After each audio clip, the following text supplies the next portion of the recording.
beautiful thing right now. Rise and shine, it's a beautiful day. I am alright.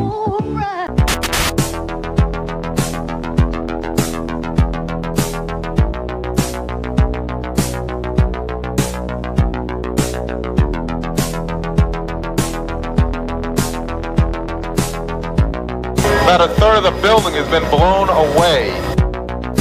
This is the bridge to white lights.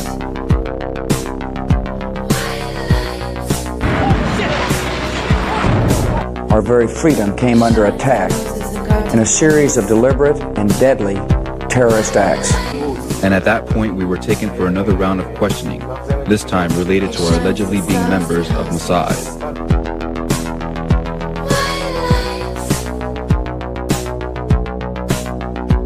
Crazy evil.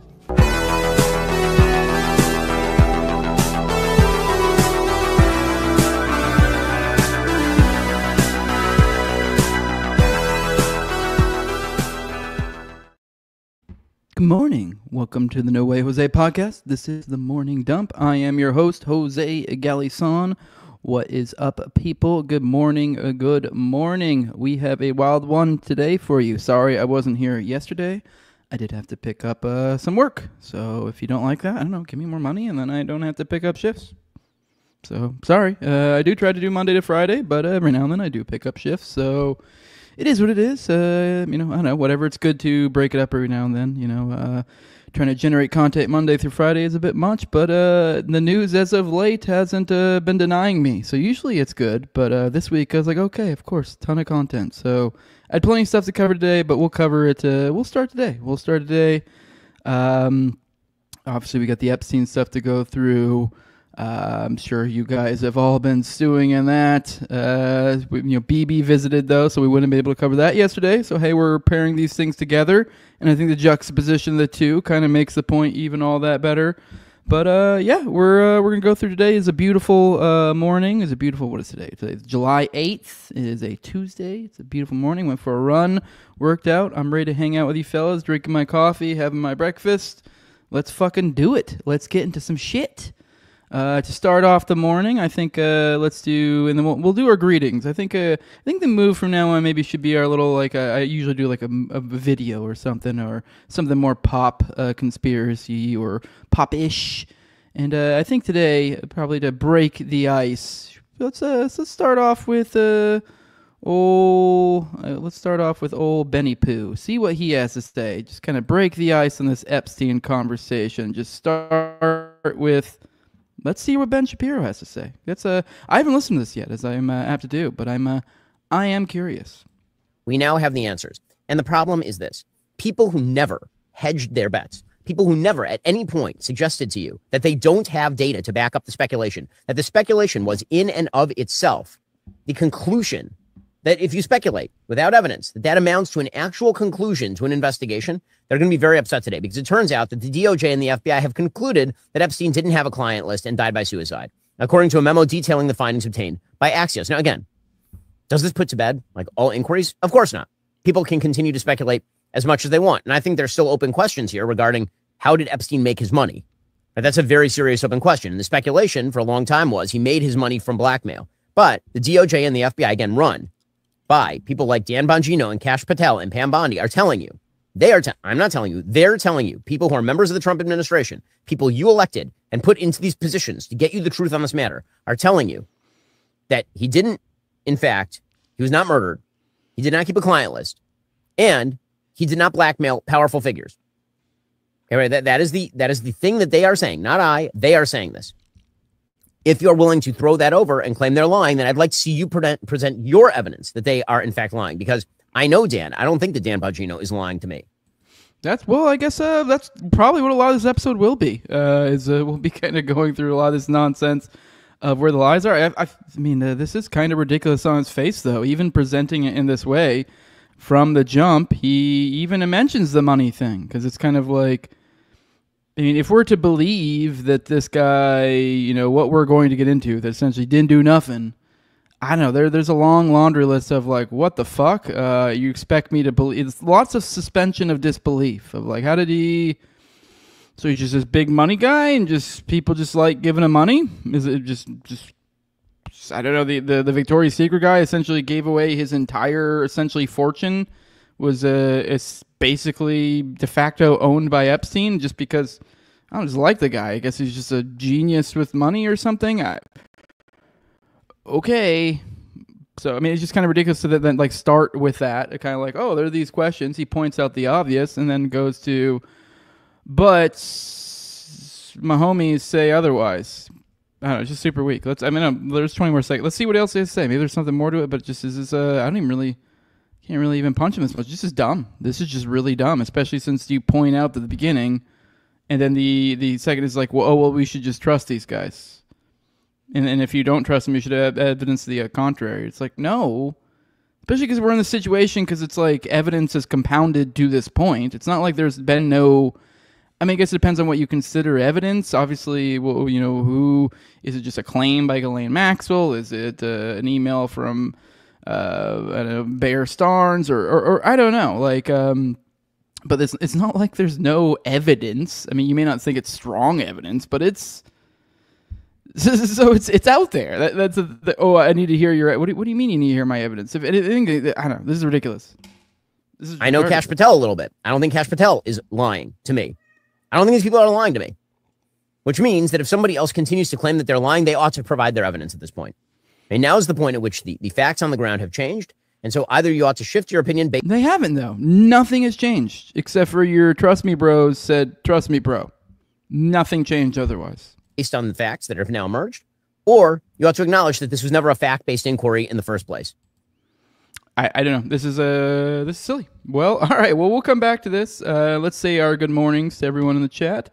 See y'all who's in here. Good to see you in there, Andrew Jacobs. Good morning. Good morning.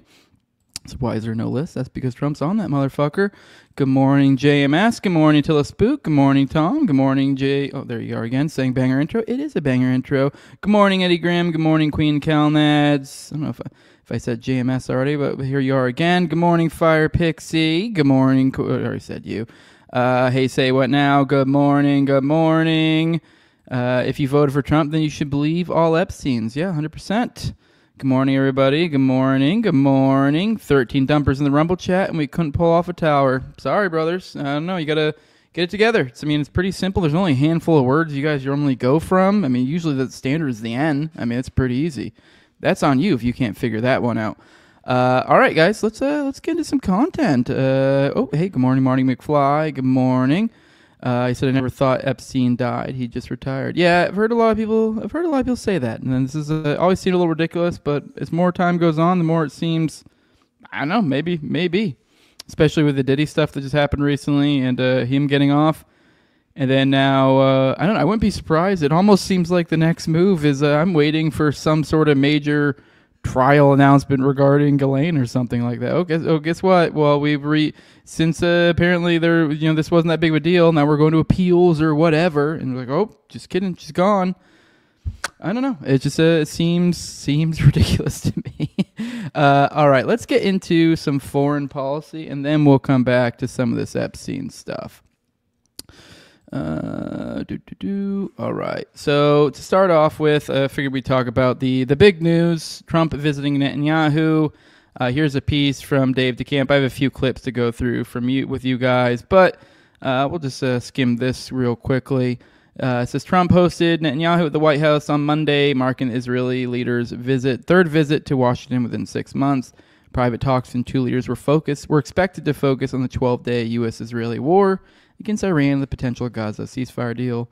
Ahead of the meeting, Axios reported that Israeli officials believe Trump would greenlight more Israeli attacks on Iran under certain circumstances, including if Iran attempts to restart its civilian nuclear program or tries to remove enriched uranium from the nuclear sites that the U.S. bombed. Speaking to reporters ahead of dinner with Netanyahu, Trump says he wants to deal with Iran. Trump's Middle East envoy, Steve Witkoff, said that he expects talks with Iran to resume within a week, although Iranian officials are saying they need a guarantee that Israel won't attack again during the next round of negotiations, which we have a story for that we'll get into, which is super reasonable. Wikoff also said there was an opportunity for a Gaza ceasefire deal, but it remains unclear if Trump is willing to put pressure on Netanyahu to achieve that goal. Dropsite News reported on Monday that there was zero progress at indirect negotiations between Israel and Hamas in Doha, as the two sides are awaiting the result of the Trump-Netanyahu meeting. In the meantime, Israel's genocidal war continues, with massive Palestinian casualties being inflicted each day. Trump and Netanyahu were also asked about their previous calls for the relocation of Palestinians from Gaza. Netanyahu claimed he wanted only for the Palestinians to leave in Gaza, or the Palestinians in Gaza have a free choice to leave if they desire. Netanyahu and other Israeli officials have framed their desire for ethnic cleansing as voluntary, but the Israeli military campaign has been making Gaza uninhabitable. Both Netanyahu and Trump suggested that Arab countries may be willing to take in Palestinians. We've had great cooperation from surrounding countries, great cooperation from every single one of them, so something good will happen, Trump said, which is something they've said for like ever. One of these other countries. And yeah, I mean, I'm not saying that they won't, but that's something they've been saying forever. That's just been bluster forever. And then when you get to the minutia of, like, you hear the actual supposed people they talk to, like the ambassadors, being like, no, we wouldn't do that. That's stupid. We would never do that.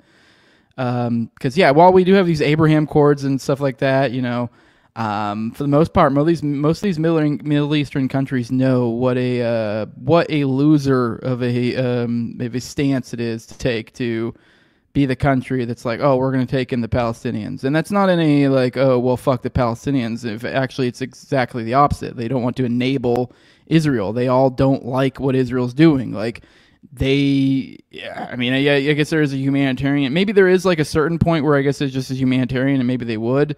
But to some extent, I think they just really just want to be like, fuck you, dude. Like, no. Like, you need to not. How about just stop murdering and let these people just live where they were? Just a thought. I don't know. It's a crazy idea. I know. I'm a very forward thinker. But here's some clips of from this. If we go through, it's particularly pretty ridiculous. Now, this article, I'm pretty sure, because of the timing when Dave and the anti-war and all these things get collated together. I think they usually do this like around the time he did. Essentially, he hadn't gotten all the updates on what was going on. So we have some videos. So I think Trump had just popped in around the time Dave was probably making all his normal articles for the days and stuff.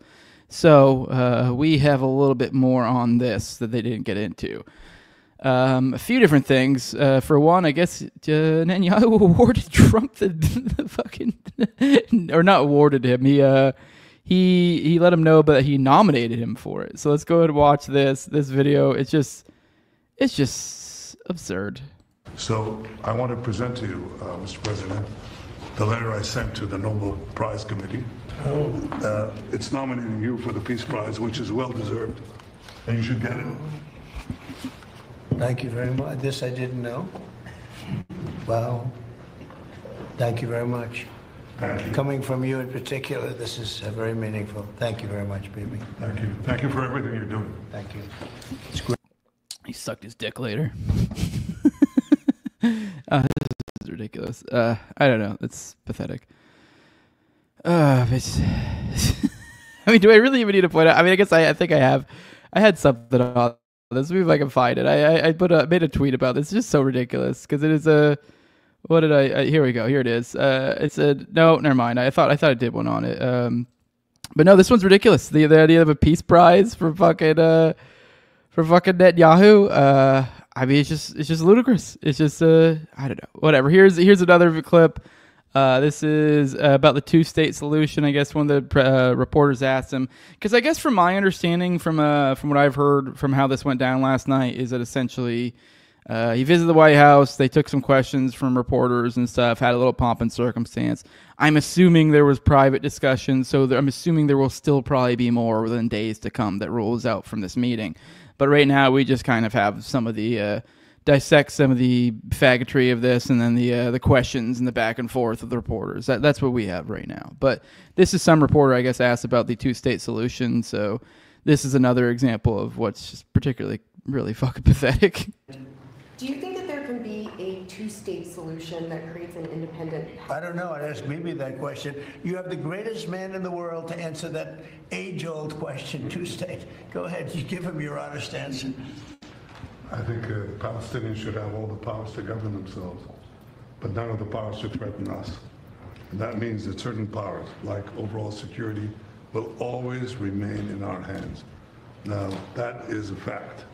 And no one in Israel will agree to anything else because we don't commit suicide. We want life, we cherish life for ourselves, for our neighbors. And I think we can work out a peace between us and the entire Middle East with President Trump's leadership. And by working together, I think we can establish a very, very broad peace that will include all our neighbors. All right. Well, this obviously, I mean, the answer from Netanyahu is not at all unexpected, but just the deflecting of the question and I know I made the joke about sucking stick, but this is filleting. This is very much filleting. He said, your reporter asked him, do you think there can be a two-state solution to Trump? Then Trump goes, I don't know. Ask Bibi that question. You have the greatest man in the world to answer that age-old question.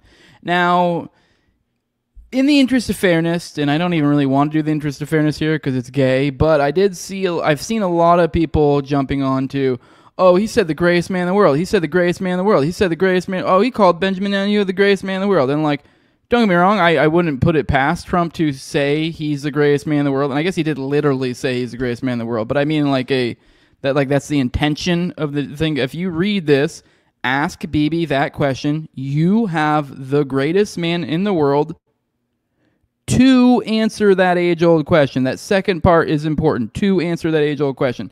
So he's essentially saying Netanyahu is the greatest man in the world to answer it. Not that he is the greatest man in the world, that he's the greatest man in the world to answer. That's the qualify here. And everyone's going, oh, he says he's the greatest man in the world. No, he said he's the greatest man in the world to answer that age-old question. Well, obviously, I think that's retarded as well, but it's a little bit different saying the greatest man in the world. But also Trump would call him the greatest man in the world because that's just how the level of pathetic that we are at right now. This is ridiculous. But yeah, so that's what he did there. I mean, even despite all that, though, it's still pathetic. It's still gross. It still feels like you were asked the question. They wanted to know your opinion. The reason why people want to know your opinion here is because, hey, what does America think on this? And what are we possibly going to do going forward?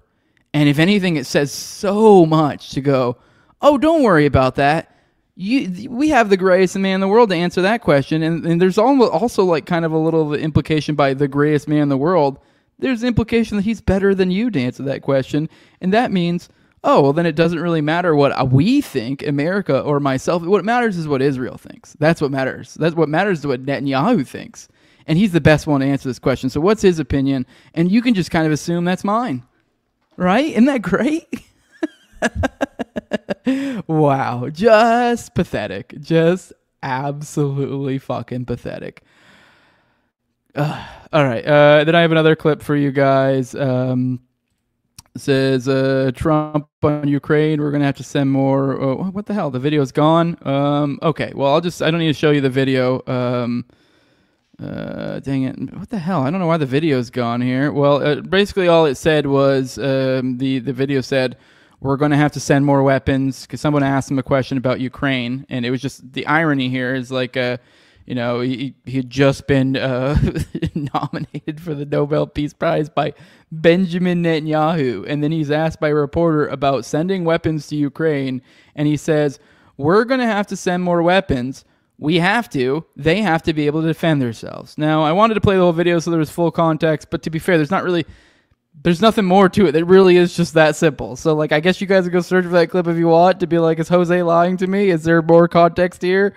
But no, this is, which to be fair, that has been their stance. I'm just saying the idea of did he lie to me? Just the absolute ludicrous nature of all of this. I mean, if you just put everything into place, the context of the situation, as I point out here, I go, we're going to have to send more weapons. We have to. They have to be able to defend themselves. And I put, dude who got nominated for Nobel Peace Prize by a convicted war criminal in charge of a nation in a 5+ front war who is currently genociding their nation's indigenous population. And then I got the J.D. Vance meme and Charlie Kirk and giving it a little thumbs up. So, I mean, it's just all of these things juxtaposed together. It's fell for it again, you fucking idiots.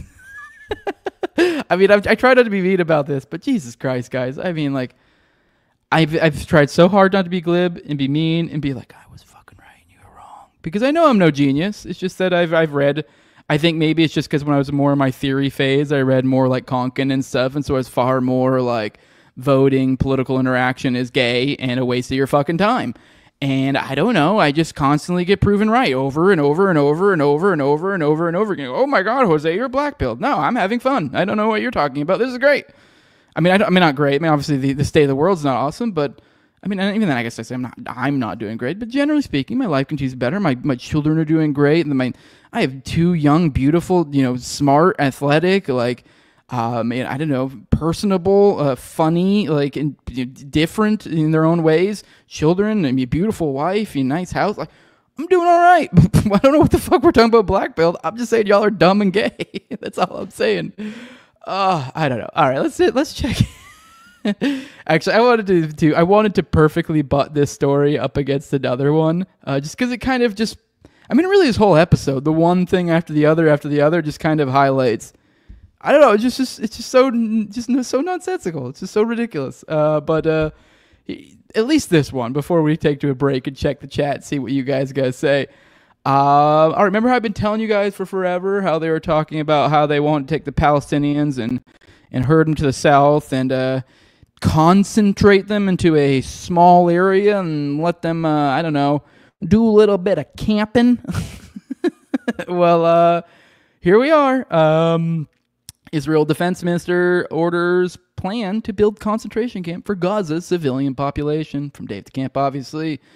Israel Defense Minister Israel Katz has ordered the IDF to prepare a plan to establish a camp to concentrate the entire civilian population of Gaza on the ruins of the southern Gaza city of Rafah. According to Haaretz, Katz said that once Palestinian civilians are pushed into what he is calling a humanitarian city. And then after they leave the humanitarian city, I bet you they'll let them voluntarily immigrate, or whatever the fuck their stupid term is.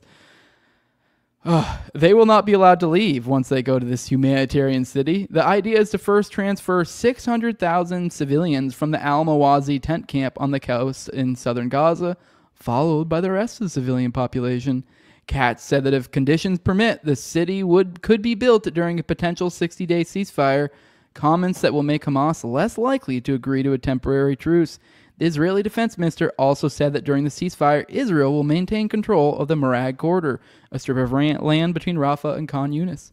Katz also just suggested the camp can facilitate the government's ultimate goal of ethnic cleansing, which it refers to as a voluntary migration. There you go, migration. That's the term I was looking for. I don't know why I couldn't think of that. Simple word.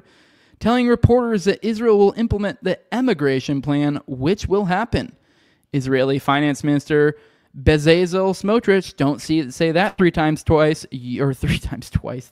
fast or whatever, you will summon the devil, has previously said that the goal of Israel's current military operation, dubbed Gideon's Chariots, is to create a concentration camp south of the Morag corridor and pressure the civilians forced into it to leave. The Gazan citizens will be concentrated in the south. They will be totally despairing, understanding that there is no hope and nothing to look for in Gaza, and will be looking for relocation to begin a new life in other places, Smotrich said in May, with a statement to match his demonic name. Katz's comments came after Reuters reported that the controversial U.S.-backed Gaza Humanitarian Foundation had proposed to the U.S. government the idea of creating camps it called humanitarian transit areas inside Gaza or possibly outside Gaza. You remember that GHF Foundation we told you about over and over again? Looks like some sort of looks very similar to, I don't know, all sorts of Gladio type shit in the past, all glue like the fucking sun. Remember we called this literally as it was happening? Well, it's even worse. Every single time we call these things, we say, I think this might happen, and people go, you're fucking crazy. And you go, maybe, and you always kind of go, maybe I am a little bit crazy. This does seem kind of nuts. And then almost damn near every single fucking time, it's not only is it what we said, it's fucking worse. So here we have the GHF. They themselves are proposing the idea. This is a U.S.-backed foundation. They're like, oh, what if we just make some fucking camps? Oh, some fucking camps. Oh. GHF's display describes the camps as large-scale, involuntary places where the Palestinian population could temporarily reside, de-radicalize. I found it funny they threw that in there because it's like you'd think they would have the tact, the common sense to at least not use that wording. Because the de-radicalization, I don't know why. That one particularly, okay, sure. All right, maybe there are some Hamas and they're radical and they don't like Israel or whatever. But I don't know. I mean, I'm not even a big history buff particularly. I got far more into history as an adult than as a kid. I was shit history as a kid. But I remember, I swear, it's like, every single time it was like we were trying to re-educate, de-radicalize, some term like that. Every time there was concentration camps, there was always some implication of we got to change their mindsets while they're here too, somehow. And just like, do you really not at all see how that's creepy? Like at all? I get it, because the point is like, well, they hate Israel and they want them all to die and they're like brainwashed or some craziness. And you're like, okay, so your fix is to brainwash them back? I don't know. It just is, even if it's just like, well, we're going to be nice to them. It's like, well, then I don't know. Maybe just don't throw that word in there. That just seems dumb. Reintegrate and prepare to relocate if they wish to do so. Kat said Israel is seeking intentional partners to manage the zone and that 4 aid distribution sites would be set up inside the camp, suggesting that GHF will be involved in the plan. GHF aid sites are secured by American security contractors who have been credibly accused of using live ammunition and stun grenades to disperse crowds of hungry Palestinian civilians. Real fucking class act people. That's what they are, I say. All right, let's roll through the chat. See what you guys gonna say. Been a minute since I checked in on y'all. What's up? Yeah. All right. What's up, Doc Tori? What's it do? Good, aggressively agreeing. Good morning. Good morning. Does USAID fund the Daily Wire? Sure as fuck seems like it. They were in a rough spot when it seemed like Elon was actually doing some shit. Do we even have USAID back? What is the deal with that now? I've heard basically all the Doge shit fell apart. Do we have USAID? I know. I'd heard some rumors too. So I'd heard dubious funding when they started, said Romulus. I have heard that as well. And is there truth to that? I don't know. All right. Scroll through.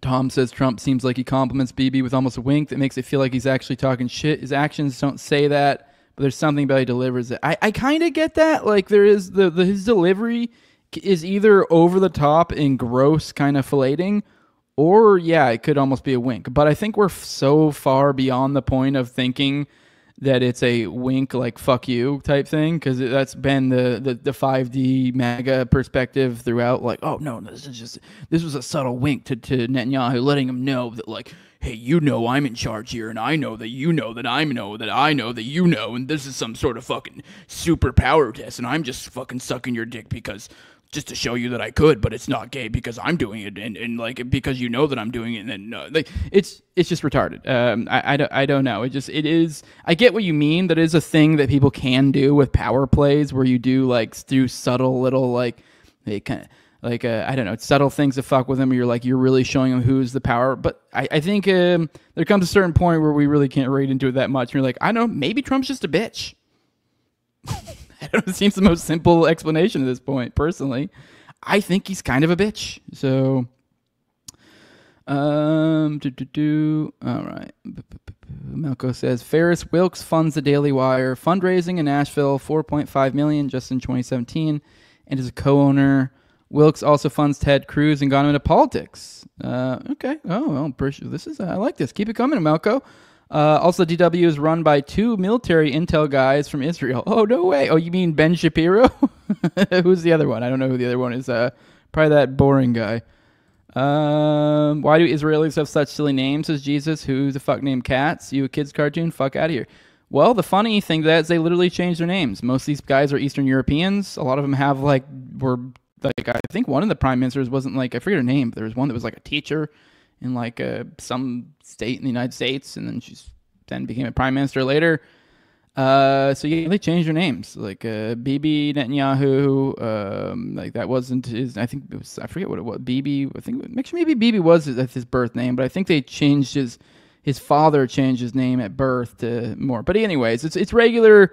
it's a regular tradition. Maybe tradition isn't the word I'm looking for. Custom, I guess, for especially the heads of states to change their names. So yeah, so that's why they have these creepy Middle Eastern sounding names when you learn their real names and they sound very European. It's to give this perception of, oh, we're indigenous to this area. The fuck you are. If you read more about what Katz and Netanyahu did back in the early 2000s to increase settlers in Golan, 10-7 becomes pretty obvious it was a false flag. I mean, I don't know the minutia you're referring to. That was before I was paying attention a ton, but I believe you.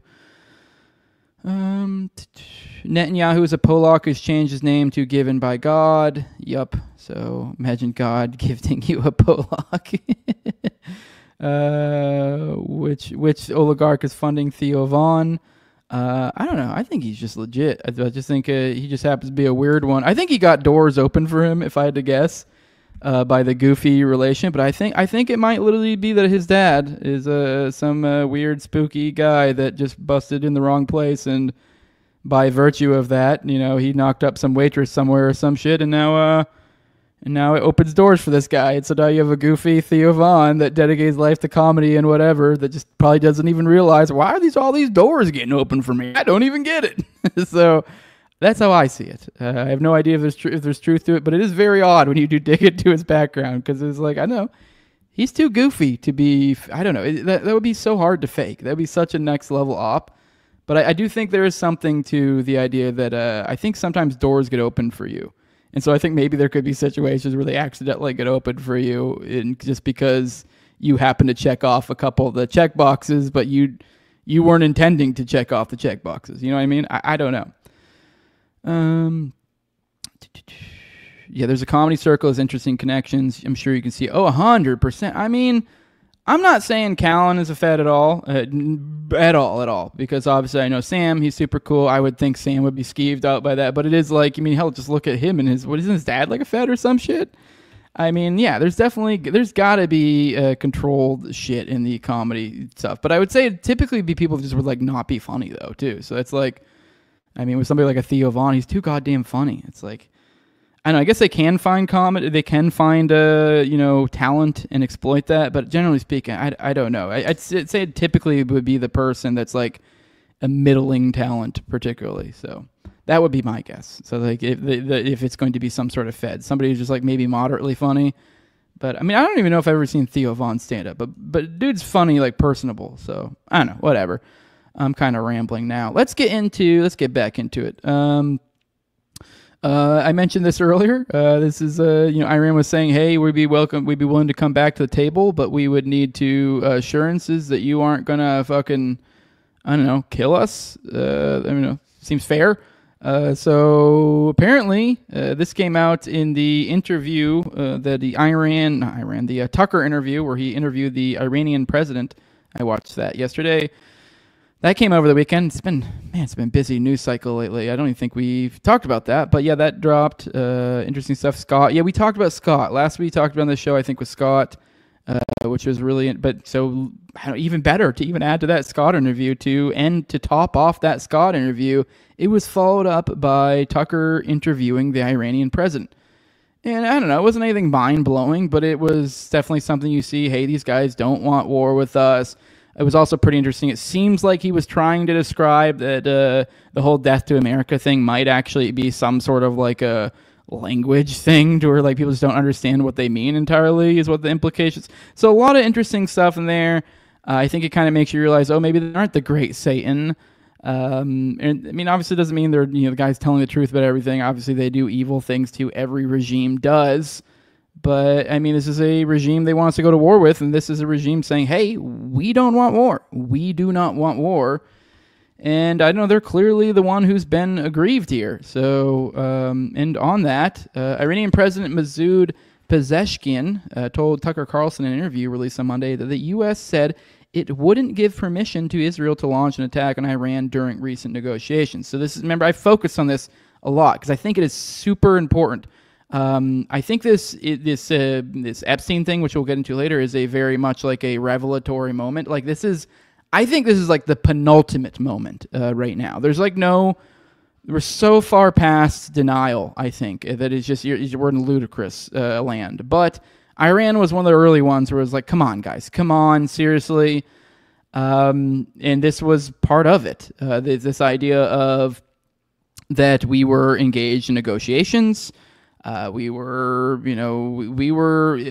putting forward, I believe even within 24 hours, there was a statement on Truth or something about, hey, we want peace and blah, blah, blah, and, we want peace talks. And despite all that, even when I think we were 2 days out from meeting up to reconvene for negotiations, our greatest ally goes and bombs and, destroys our negotiations. So you're left with two options. There are only two options, although there is a combo, option. I guess it's sort of a third, because then it just depends when you receive that information. But generally speaking, you sort of have two, and then a third being some sort of combination between the two. Essentially, you have that you either were interacting in good faith and you did actually want to, engage in these talks and pursue peace or whatever. And then Israel just screwed you over because you were saying, we want peace, we do not want any violence, blah, blah, blah, we don't want Israel attack. And then Israel attacked. So either Israel went against your wishes, knowing full well how much this would fuck everything up, or we were involved with them. Both are not good options. This reinforces even more the degree to which it's even more so. Because, there's no squirreling out of this. I don't even understand. It's almost like people just move past this. It's like, is no one really pinning anyone down on this? Like, this is ridiculous. How do you not... this is just scum behavior. It's just stupid, too. But yeah, he says, we were told during the process of these negotiations and talks that as long as we, the U.S., don't give permission to Israel, they're not going to attack you. And we were going to have the next round of talks very soon, but suddenly, in the middle of it, Israel torpedoed the negotiating table, Pezeshkian told Carlson through an interpreter. Israel launched its war on Iran with airstrikes on June 13th. 2 days before the U.S. and Israel and Iran were set to hold another round of negotiations, Pezeshkian's comments align with recent reporting that said the U.S. and Israel engaged in a deception campaign ahead of the attack to keep Tehran off guard. Just hours before Israel's initial strikes, I can never remember the time, so I guess it's hours, President Trump claimed in a post on Truth Social that he was still committed to a diplomatic solution with Iran. Which this one is why I always try to bring that up. And I guess I probably should maybe really nail down the exact hours so I have it better. But yeah, that's the grossest. Because that very clearly to me was, I think he probably knew, honestly. And I think that was him once again reassuring, because there had been, at that time, there had been all sorts of murmurings about an attack about to happen. And then when Trump came out, it was like at peak of those murmurings and seeming to try to quell them. And so it seems like, because the reasoning given that they always... the way it's framed by the ones who think this is good is like this is some genius espionage, and they were making sure the target stayed in position, and you're like, okay, you're a fucking genius who figured out lying. There's a reason we don't just lie in these situations, and I'm an egoist. I think there are situations where lying is appropriate, even in warfare. There's plenty of times where but if you are in diplomatic talks, that is supposed to be where you're willing to go, I need to display to the world how I am a good faith actor, and bad faith interactions destroy my credibility. Like when we're in open warfare, yeah, you should expect deception from me. That's a different situation entirely. But if we are in negotiations, the expectation is we are supposed to be, honorable here. And if you discover one does not have honor, then it goes, okay, then open warfare where we can just throw out honor.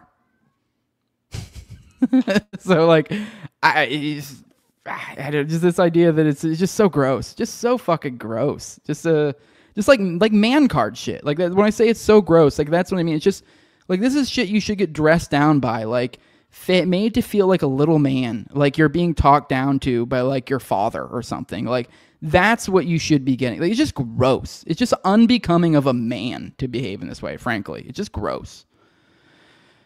I don't know. It's just, and then to see it just doesn't really get honed in that much. And when it does, especially ones who enjoy it, who thought this was good, it's framed as this some sort of espionage thing. And you're like, yeah, I get it. There are times where deception makes sense, espionage makes sense, But in this situation, it's just gross. So like I don't know. So like I'm not someone like my point being is like I'm not by its virtue against deception. But it's like there are contexts in which deception is not good. like we're supposed to be here showing, hey, we are here trying to display how we do or not engaging in deception. We are trying to be, I don't know, good faith actors here. So, and then to do that, it's just such gross. I mean, it's like I don't know. It's like as a man fucking up business dealings or in untoward ways. It's just gross. And then this is supposed to be the businessman here. And he's within hours is telling him, "Oh, hey, oh no, as someone's literally like with the gun, like I mean, obviously metaphorically, like lining up the scopes, like no, hey, give him a call, tell him we're good. I need him to stay in the house." And they're literally just lining up the shot. You're like, what the fuck, dude? That's insane. That is insanity. And then we're supposed to like be like, oh, we should come back to the table, these people. So. Just insane. Let's get back to that where that was. According to report, according to report from the Wall Street Journal, the first Israeli warplanes were already in the air when Trump made the post. The Journal report said the key to deception was the idea implanted in the minds of the Iranians that Israel wouldn't strike without U.S. authorization and participation. See that? That right there. Oh, we implanted an idea in their mind. Yeah, you lied, you dumb bitch. Like, oh, we implanted ideas in their mind. Israel wouldn't strike without U.S. authorization and participation, and indubitably, therefore. Like, if I throw in some big words, you're like, no, you just lied in a situation in which it is not appropriate to do so. And that as long as the U.S. wasn't mobilizing its forces engaged in negotiations, Israel could attack or could threaten to attack and even mobilize its forces in plain sight of Iran without giving away the element of surprise. The idea being like this literally was to quell them while Israel just kind of gets everyone in position. So it's just gross. We're not going to read these entirely, but there's more footage exposing the U.S. mercenaries firing towards Gaza aid seekers. And the irony here is once again another situation in which they were trying to display how we're doing good things. We're doing good things over here, not the bad things. And once again, I don't think we covered this on the show, but there was some guy. He might have been a British politician or one of ours. There was one of the guys who went to one of these GHF aid sites, and there was video, and he was. I don't remember what he even said, but he's trying to be like, oh, look, this is, these guys are giving aid to these people, and rah, rah, rah. Like he's this huge Israel stumper. And as he's doing that, there's like, in the video, you can hear gunshots going off behind him, and he's trying to be like, hey, they're not shooting at civilians. And you're like, I mean, I don't know, maybe they're not, but, this is another one of those situations where this was apparently put out as like, oh, look. His new release footage offers an unprecedented glimpse of the disturbing interactions. We'll watch this video real quick. I don't think there's anything particular. I think it's just another one of those ones where it's kind of like it's just more ironic. They're trying to show. I don't think they actually literally see like anyone get shot or anything, but you can hear gunshots. I think you also can see them pointing guns, particularly. So it's just kind of like the irony here of like this is your example of you being good. Oh, this is 6 minutes long. We're not going to watch this. But you guys go watch this over in the gray zone. It's just another example of, hey, this is what they're doing. And then also we have more Israeli soldiers describing the arbitrary killing of civilians. This is from news.sky.com. So more of these guys coming out. An Israeli reservist who served 3 tours of Gaza, duty in Gaza, has told Sky News in a rare on-camera interview this unit was often ordered to shoot anyone entering areas soldiers defined as no-go zones, regardless of where they pose a threat. A practice, he says, left civilians dead where they fell. And I presented all this with you in the context of, Bibi visiting the White House. And we're going to even get even worse with when we get to the Epstein stuff. And then even more so, to drive this point once again home, Trump's State Department has lifted its terrorist designation of HTS, the Al-Qaeda splinter cell that now runs Syria. I know they've been kind of normalizing our interactions with them, and I am fully good with, I don't know about the terrorist designation. I don't really know what that does particularly, but essentially this, I think, really just means they're going to like lift sanctions and stuff, which I think is great. But it's just, I don't know, it's just funny how this works. As this comes after al-Jilani, the founder of the terrorist organization, allowed Israel to use Syria's airspace to attack Iran and express interest in joining Trump's Abraham Accords.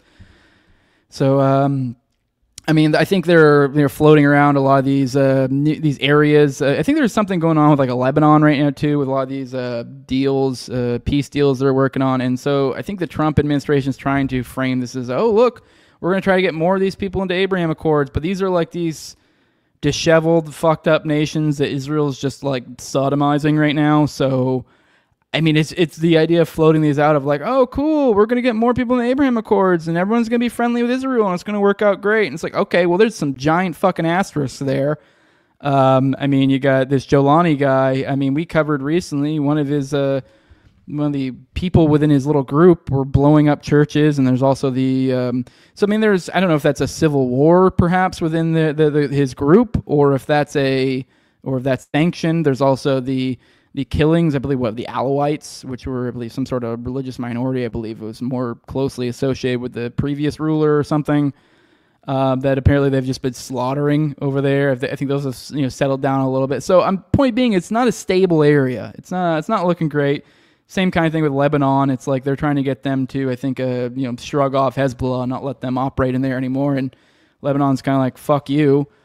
So, I mean, they might be able to strong arm Lebanon to some sort of something resembling an Abraham Accord, but it's going to be entirely under duress. And then even then with al-Jilani, it's like, cool, you're going to get this guy that I don't even know if he necessarily has really full grip on his organization right now. Or if he does, he's allowing his organization to do awful, awful things under the auspices of that's not really associated with me. So either way, not good. And yeah, this is literally Al-Qaeda. So these are the guys who this, kind of brings us back where it all started. And here it is. And now we're homies. I mean, I'm sure if I scroll through here, oh, yep, I knew as soon as I scrolled through here, we have this photo right here. The old Trump next to him. So there you go. Now we're cool. Just this is a guy. Meanwhile, they want to, opine about Iran supposedly killing, thousands of American troops in Iraq. So, okay, well, I mean, I don't know if this guy, Jolwani, was in Iraq particularly, but, I mean, this is literally Al-Qaeda. And then you want to tell me that, like, oh, you are upset about Iran because there's some dubious claims that they may or may not have been involved in the production of very, very simple, IEDs in Iraq. Like, I mean, the idea that they would need the technological prowess of Iran or some shit for IEDs, dingo boom. I don't know. It's been very dubious from the start, and even if it is true, it's kind of like, okay. So are we playing this game? Are we playing anyone with supplies, anyone with weapons? Because just because what? Iran gave them some things that go boom on a low level. I mean, because I don't think this is going to look so great by comparison. And here's another one. I'm not going to read this one. Haaretz expose. You guys go check this out. Malnutrition, illness, and death. The routine for Palestinian prisoners at Israel's Megiddo prison. I think we're almost... I think, what's the stat? There's one stat I did want to show you guys. See if I can find it. Because there's been almost, I think, 100 people have died at this prison since, I think, October. It's just short. I was looking for the stat. Whatever. I guess maybe I don't find the stat. But either way... But you guys go check this out on your own. But this is I believe there's a 16-year-old who was held for 8 months, and then he was also talking about how he's seen other teenagers who died while he was there, and just an awful, awful treatment. And then I felt like it was worthwhile bringing up, while we're not going to read the whole thing, just to kind of, hey, we talked about the concentration camps earlier. This is people, and these people can get picked up for damn near anything. Like they literally do not need a legal reason to pick these up. It's completely under color of suspicion by the IDF is what these guys can be. People get held for, and I think they can basically get held indefinitely. So, which happens basically quite frequently, from my understanding. And as I said, there's been almost 100 people die here, or maybe it's all the prisons and all the Gazan prisons. I'm not sure. But either way, a shitload of people have died since October 7th in a few years, which I guess is not, I mean, it's pretty crazy if you keep in mind how small the area is and how few people it is. So that many deaths in a prison. I just more or less wanted to bring this up because keep in mind, hey, we're talking about concentration camps, and this is how they're treating their prisoners. So yeah, I don't know. Rough times, guys. Rough times. And then just the daily kind of report of where things are at. Israeli strikes in Gaza kill 104 Palestinians over 24 hours. So they killed a baby in one of these airstrikes. So, I mean, sad shit. So, yep, they're just a murdering. Just keep on a murder. Murder. All right, guys, let's roll with the chat, see what you guys say, and then we'll get into the Epstein stuff. It's being weird with video again. All right, let me scroll through. Somebody says Trump a hoe. Trump is a hoe.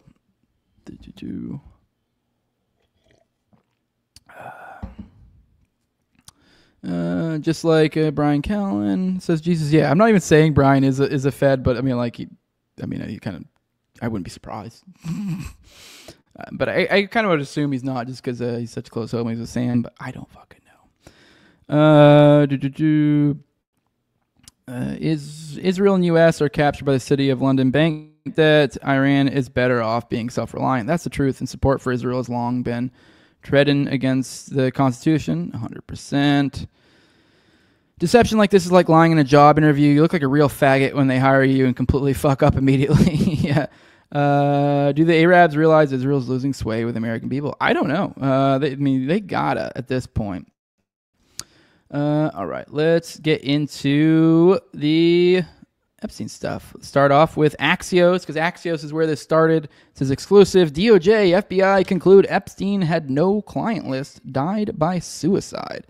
Here we go. Here's President Trump's Justice Department and FBI have concluded they have no evidence that convicted sex offender and disgraced financier Jeffrey Epstein blackmailed the powerful figures. Shut up, Jeff. Kept a client list or was murdered, according to a memo detailing the findings obtained by Axios. It says the administration is releasing a video in both raw and enhanced versions, which we'll get into that. That it says indicated no one entered the area of the Manhattan prison where Epstein was held the night he died in 2019.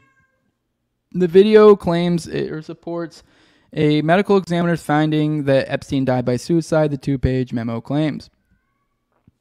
Why it matters, the findings represent the first time Trump's administration has officially contradicted conspiracy theories about Epstein's activities and his death, theories that have been pushed by the FBI's top 2 officials before Trump appointed them to the Bureau. Social media influencers and activists Kash Patel and Dan Bongino were among those in MAGA world who questioned the official version of how Epstein died. The memo, Patel and Bongino have since said Epstein killed himself, but has become an article of faith online, especially on the right, that Epstein's crimes also implicated government officials, celebs, and business leaders, and that someone killed him to conceal him. The memo says no one else involved in the Epstein case will be charged. Epstein's associate, Ghislaine Maxwell, is serving a 20-year sentence for child sex trafficking and related officials. According to the memo, investigators closely examined footage of Epstein's Manhattan prison cell between about 10:40 p.m. on August 9, 2019, when Epstein was locked in his cell around 6:30 a.m. the next day was when he was found unresponsive. The footage, which was reviewed by Axios but couldn't be verified independently, showed no one entered the area, the administration said. The FBI enhanced the relevant footage by increasing its contrast, balancing the color, and improving its sharpness for greater clarity and viewability, the memo says. Investigators found no incriminating client list of Epstein's, no credible evidence that Epstein blackmailed prominent individuals, and no evidence that could predicate an investigation against uncharged third parties, the memo adds. All right, here is the memo. Let's read this bullshit together. As part of our commitment to transparency, the DOJ and the Federal Bureau of Investigation have conducted an exhaustive review of investigative holdings relating to Jeffrey Epstein. To ensure the review was thorough, the FBI conducted digital searches of its databases, hard drives, and network drives, as well as physical searches of squad areas, locked cabinets, desks, closets, and other areas where responsive material may have been stored. These searches uncovered a significant amount of material, including more than 300 gigabytes of data and physical evidence. Obviously, nothing but Jeffrey and Ghislaine on there, I guess. The files relating to Epstein include a large volume of images of Epstein, images and videos of victims who are either minors or appear to be minors, and over 10,000 downloaded videos and images of illegal child sex abuse material and other pornography. By the way, this is my first time reading the memo, so like I've heard everyone complain about this. I didn't realize that like how hard they leaned into that. Like, oh yeah, we had 300 gigabytes, images, videos, victims, minors, or appear to be minors, over 10,000 download videos, images of illegal child. No evidence, can't identify nothing. Like, you would think you would at least like have something like, you'd be better off just be like, oh yeah, we lied about the video or something. I mean, I don't know, maybe that's undeniable. I mean, all of this is kind of undeniable, frankly. I mean, not all of it. I mean, there's some that you probably could, but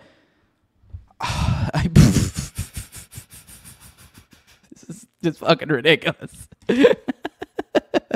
Teams of agents, analysts, attorneys, and privacy and civil liberties experts comb through the digital and documentary evidence with the aim of providing as much information as possible to the public while simultaneously protecting victims.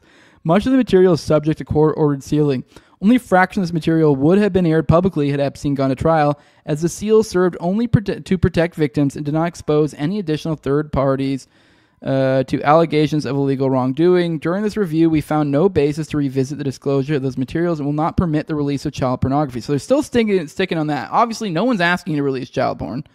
I don't want to watch that. That's for damn sure. But I know there are all sorts of you can block out thing. You can, I mean, also the idea that like,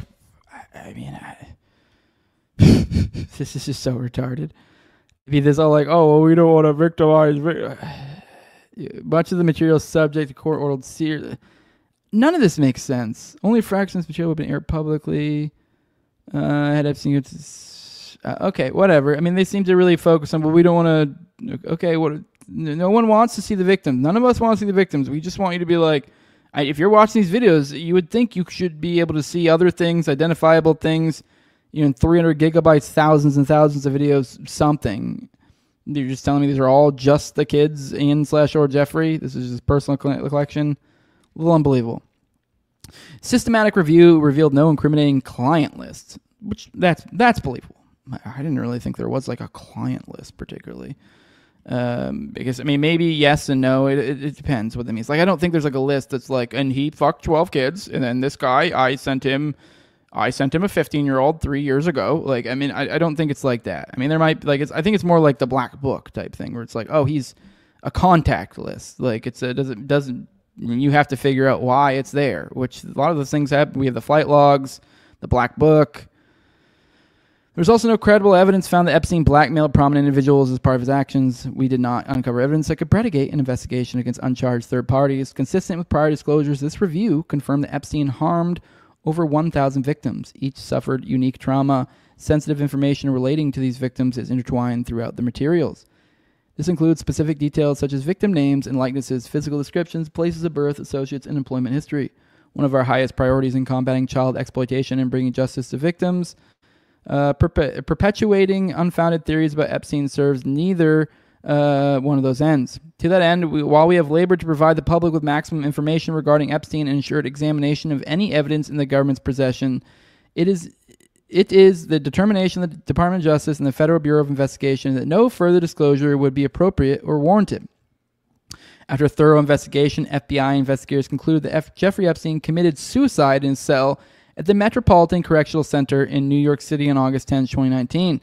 This conclusion is consistent with previous findings, including the August 19, 2019 autopsy findings of the New York City Office of the Chief Medical Examiner, the November 2019 position of the U.S. Attorney's Office of the Southern District of New York in connection with investigation of federal correctional officers responsible for guarding Epstein, and the June 2023 conclusions of DOJ's Office of the Inspector General. The conclusion that Epstein died by suicide is further supported by video footage from the common area of the special housing unit where Epstein was housed at the time of his death. As DOJ's Inspector General explained in 2023, anyone entering or attempting to enter the tier where Epstein's cell was located from the SHU common area would have been captured by this footage. Which we will get into that for fucking sure.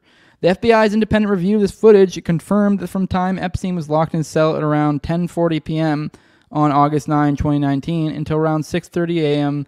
The next morning, nobody enters any of the tiers in the shoe, which I think that's not even true. Because I'm pretty sure that like someone I was reading somewhere that someone does, but whatever. Which that's beside the point. There's so many layers to where there's so many fucking retarded shit when it comes to that, which we'll get into that. During this review, the FBI enhanced the relevant footage by increasing its contrast, balancing the color, improving its sharpness for greater clarity and viewability. The full raw and enhanced videos are available at the following links. So I mean, you can go there and get the links. I mean, it's obviously all over the internet. But yeah. Wild stuff, guys. So yeah, that's what's going on here. Let's see. Where do I want to go? This. Let's. I guess we could start with maybe where some influences are on this. Maybe that'd be a fun place to start. Make sure I got some audio here. Let's see what Timmy Pool has to say here. This is just nuts. Cash and Dan are being largely discredited as well as Pam Bondi. So I have no idea what this is or what's really going on. I think the best estimate, the best estimate is, I think Cernovich was saying this. What do you think they were doing the past several years? The reason there's no evidence is not that Pam and Cash and Dan are covering it up. It's that the Democrats covered it up a long time ago. All right, and then William Ramsey commented, they said, here are a few cell phones from Goof journalist Tim Pool. One, I have no idea what this is or what is going on. William Ramsey says, it's a cover-up, Tim. Yeah, on that, the rest of us fucking know what's going on, Tim. It's pretty fucking obvious. Like, this is just ridiculous at this point that people are, like, bending over backwards for this. I mean, like, I didn't even, like, this take right here, like, I'm just, this is such a, like, the Democrats, or they're Democrats. Shut the fuck up. Cernovich is saying this. What do you think they've been doing over the past several years? The reason there's no evidence is not that PM, Cash, and Dan are covering up. It's the Democrats covered up a long time ago, is what he said. William Ramsey says, referencing Cernovich tells you everything. The real question is whether this Joker is a witting or unwitting fool. Either way, he's a fool. And on that, I agree. Tim, this is retarded. This is stupid. This is becoming pathetic. All of these people are just bending over backwards. I mean, I saw Posobiec yesterday on Piers. Oh my God. It's just, but do not let these people fucking live it down. Don't forget about Chatham House. Don't forget about him, fucking, I don't know. Just, I mean, sure, he does this glib little game where he does like, where kind of sarcasm, troll, this, that. I didn't really say, what did I, like, dude, we see what's going on here. We see the bending over backwards, the unreasonable, like, it's just retarded. It's just fucking ridiculous. I mean, I didn't watch this whole show. Who knows? Maybe this is a troll. Maybe it's a big fucking troll. Oh, he got me. Oh, he fucking got me a troll. Oh, I'm so ridiculous for thinking when you said things, you meant it. No, I, like, this is just retarded, dude. It's just so fucking stupid. I mean, just seeing people run, like, going, oh, well, the Democrats, the Democrats. Dude, fucking, the dude, was it Acosta? I mean, I'm not the first one who's brought this up. I mean, like, this is just the easiest go-to. It's like Acosta. What was he? The 2017, the transportation guy, or not transportation? He was some sort of fucking dude.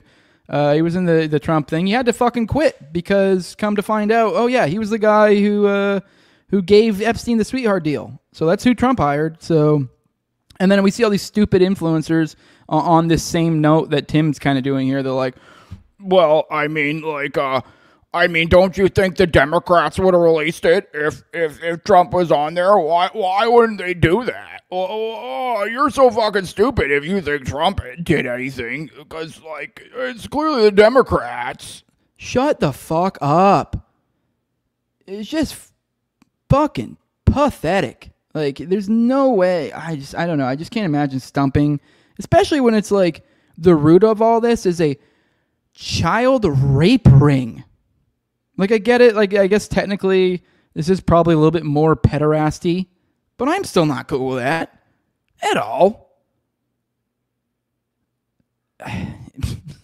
And even then, it's not even then the pederasty thing is like kind of what they frame it at. And like, even when it's just gross to even frame it as that, because like, I'm still not cool with that. And then, but it's also like, but it's not. It's also like not. So like, what are you doing here? Like, I mean, what was it? Was it Brunel or whatever? Fucking with the 12-year-olds, and I mean, it's pretty obvious. It was like, I mean, yeah, I bet you it was probably more often than not like teenagers, but like, I don't know. I have teenagers. Fuck you, dude. Not cool. Not cool at all. At all. These are just some businessmen trying to fuck teenagers. Yeah, not cool. Not cool. Like, line them up against the wall. Not cool.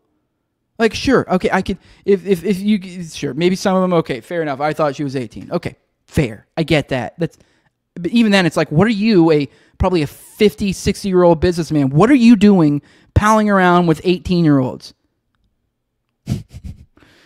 God, what was it? I saw somebody post something the other day. I forget what it was even about. It might have been related to this. It might have been some dude. It was just some reply guy. He says, "I'm 56-year-olds and I'm fucking 25-year-olds." Actually, it might have been some dating thing. And he's like, "All these 25-year-olds don't know they're." You're like, dude, what the pathetic? You're 56. Like I hope I'm spending time with my grandchildren. Like, not even considering fucking 20-year-olds. What is wrong with you?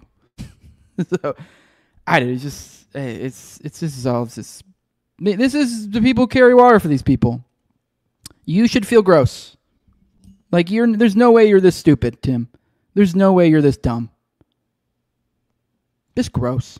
Just gross. Kind of like what I was talking about Trump behavior earlier, kind of the behavior unbecoming of a man. This sort of shit right here. You have a child now, Tim. Fucking be a man. Like, I don't give a fuck about you, but like, you brought in an innocent life into this world. It's your responsibility to be a fucking man. So be one. I don't know. Just, these people are just fucking gross. I mean, on that note, this fucking idiot, Will Chamberlain, he's apparently Tuckered. I haven't checked this one out yet. I don't know if I will. Maybe I will. Sagar and Jetty was on recently. I guess I talked about Epstein a lot in that. I like Sagar. He's really good. I don't regularly watch Tucker. Just kind of like maybe when something really interesting. Sagar's great though. But I guess Will, quote tweeted the interview and goes, "Not even an ounce of intellectual humility here. What if Cash and Patel and Dan Bongino, people we all respected enormously, people Tucker interviewed, are telling the truth? That doesn't mean Epstein was a spy or that any of the other conspiracy theories aren't true. It just means Cash and Dan do not have any evidence of that. I just read the memo where they said they had 300 gigabytes, thousands of hours of, explicit videos with children. But you're telling me they don't have any evidence of anything aside from wrongdoing by Ghislaine Maxwell and Jeffrey Epstein? I have a bridge to sell you. Why would you assume they're lying? Because I'm not retarded. They've got decades-long records of being straight shooters and getting to the bottom of serious wrongdoing. Do they really? Okay, cool. Congrats. You were good on Russiagate. Pat on the back. Wow. All right, here we are now dealing with stuff. Now we're way past what's going on with COVID. What's going on with J6? What's going on? You guys talked about that JFK. What's going on with JFK? What's going on with any of this?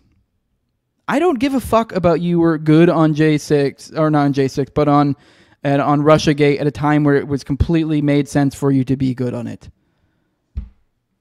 Like, you'd already attached yourself somewhat to MAGA, so it was like, hey, let's go hard.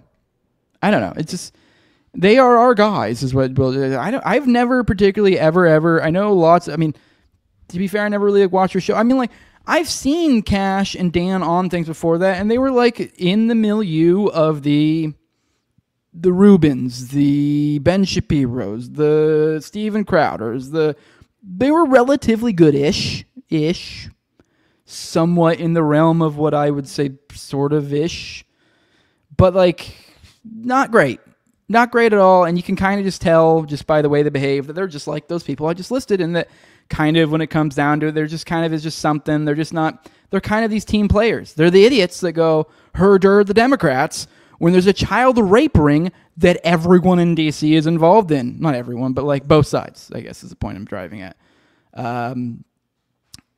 That's the impression I got. They are our guys. Yeah, they are your guys. I do agree they are your guys, Will. I agree, and I believe that's why all the Zionists are, Oh, yep, this was super ridiculous. All these, look at, they're just gaslighting us as if we were all crazy to care about that Epstein thing. You're like, oh yeah, that was pretty dubious to begin with, wasn't it? That was ridiculous. Yeah. Just insane. Just insanity stuff. Just insane. All right, let's roll the chat. It's been a minute. I've been ranting for a while. Let's see what you guys say. I just see it's doing the video thing. I hope I didn't play a video recently, did I? It's saying it's doing the video thing. I don't think I did. Let's see what you guys say.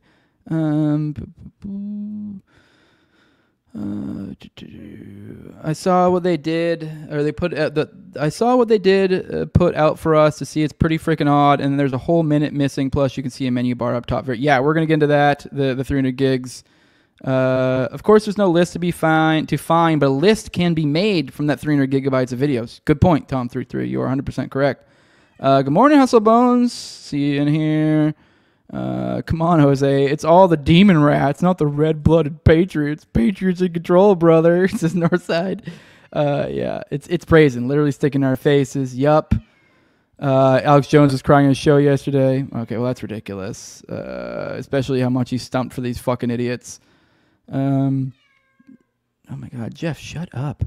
Everything is a scam or a grift. This world is a stage for ultra rich and just pawns game. Hey, what's up, Rebel? I see the numerology. Okay, you get one of those. Let's be chill though. No more number stuff, weirdo. But you're cool otherwise. Will, I don't think the national debt actually matters because you always just borrow more to pay it off. Chamberlain. Yeah. It's all so tiresome. Yep, best comment, CSCTP. For sure. All right, let's see. What else do we got? All right, here's someone mentioned the video. Let's go into the video real quick. Let's talk about that a little bit. Here is the videos. Here is, so AF Post says a minute of footage was omitted from the Epstein footage released by the Trump administration. Here you go. You guys go find the full one if you like somewhere, but right here, just go ahead and look at this right here. Watch this. There's no audio here, so for the audio people, I'm sorry. You can watch the bottom. It goes 11:58, 11:59, and then right as it goes to 11:59, it swaps over and boom. 11:58, boom. And then it goes, it's a whole minute. A whole minute there from 11:59 to midnight, just gone. Just gone. And like, I don't know if you guys remember, but this is even more insane because whenever there was these like weeks, it might even have been over a month of when Dan and Cash were going on shows and they would reference, oh, we have video. Oh, we got video for you. You'll be able to tell. Oh, you'll be able, oh, we got some video. I mean, you'll be able to. And then everyone's like, well, what about like AI this or that? Or like, what? And they're like, oh, no, there's no, you'll be able to tell. You'll be able to tell. Oh, just trust us. You'll be able to tell. Oh, you'll be able to tell. Well, and then on that, I had to say, I said, you gotta be fucking kidding me. Did they really not even bother with the high-tech AI deep fake shit? Just good old fuck it, cut it out. Who gives a fuck?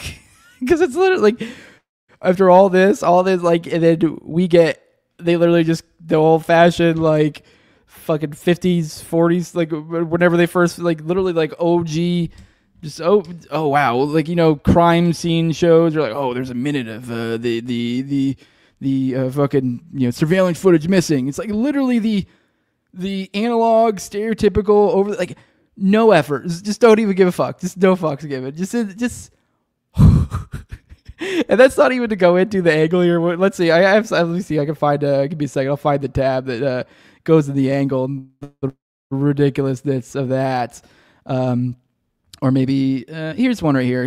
But here goes more to just the video itself. Here's a full. Actually, it's not the full long one. I know this is 18 seconds of it, but either way, here's. I don't know why. There's no point bringing this one up. I could show you this in the other one, but I thought maybe there was like a longer one here. But either way, or maybe a diagram. We did in a previous episode. I think we went over this diagram before. I don't know if, like, for the audio people, I'm sorry. It is what it is. I'm literally describing a picture to you, so this is going to be hard unless you're watching. But I remember from the diagram, I'm pretty sure, if I recall, you see that bay that's kind of center, you can kind of see off in the distance. Like, apparently there's like a little, and I don't know if you guys can see my cursor here, there's like a little stairwell here, and apparently like that's the only bit you can see that actually ties into, because I guess it's like up in that bay. It's like obscured, is like actually where Epstein is, way back in there. So like that down, you see that like the railing there, it goes down. There's some sort of like lower bay floor or something, and then it goes into like another bay over there. And I think there's a little bit, you can't really make it out in the thing here. I'll enlarge it to see, but kind of off in the distance, I guess you can't really tell that it's a stairwell, but off in the distance is just a bit. I know we looked at the diagram before, and essentially, I think it's even like that long pole there is like halfway blocking I think that actually might be the stairs right there behind it.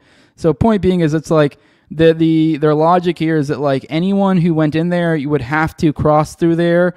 But it's like, I think even then behind this door here, like is obscuring a large part of that bay. So even then there's like a whole portion of the bay. Someone could have theoretically even jumped the railing, be doing all sorts of stuff behind there.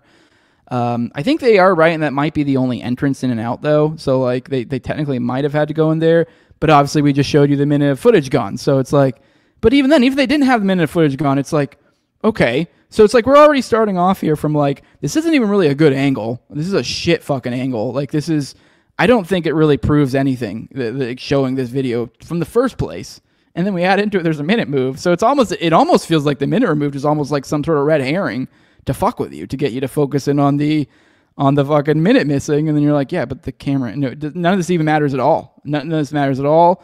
And to go even further with this whole fucking, this whole stuff about the fucking, what am I trying to say here? Why am I brain farting right now? God, why I'm really just completely shit out. This is what I was meant to get at. And then even then, to add to all of that, by the way, thanks Marjan for tagging me in this. But it says, this from James Lee says, I posted the video, the FBI releases evidence that Jeffrey Epstein committed suicide on TikTok, and the app immediately flagged it as AI generated. Because that's what it meant everyone immediately jumped to. Because there's all the connections with Ehud Barak and Carbine 911, and their ability to be able to like manipulate shit and whatever. I don't really know the ins and outs on that. We talked about it a little bit, by the way, behind the paywall, which will come out like a week or so, with Clint last night. So for the patrons, that's out. But yeah, so there was all these theories. Everyone's gonna like, yeah, they're gonna release it, but it's gonna be like AI or something. Well, I don't know how good TikTok is at reading AI generation, but here you go. I would assume their claim would probably, because they did talk in the memo about how they mess with contrast and this and that. So I guarantee it. It almost like if they did get pressed, then they'd probably say, "Oh yeah, we use an AI program to I don't know, enhance effects for better visibility or something." So, but even then, my point being is the AI might even be nothing, but we got AI, we got shit angles, and then there's multiple cameras that were missing. So I mean, from the jump we were told there wasn't even any cameras. So like this whole, and now we're getting this shit angle, like, and they're missing a minute, like, come on. And then we have all these idiots out here trying to scapegoat Bondi.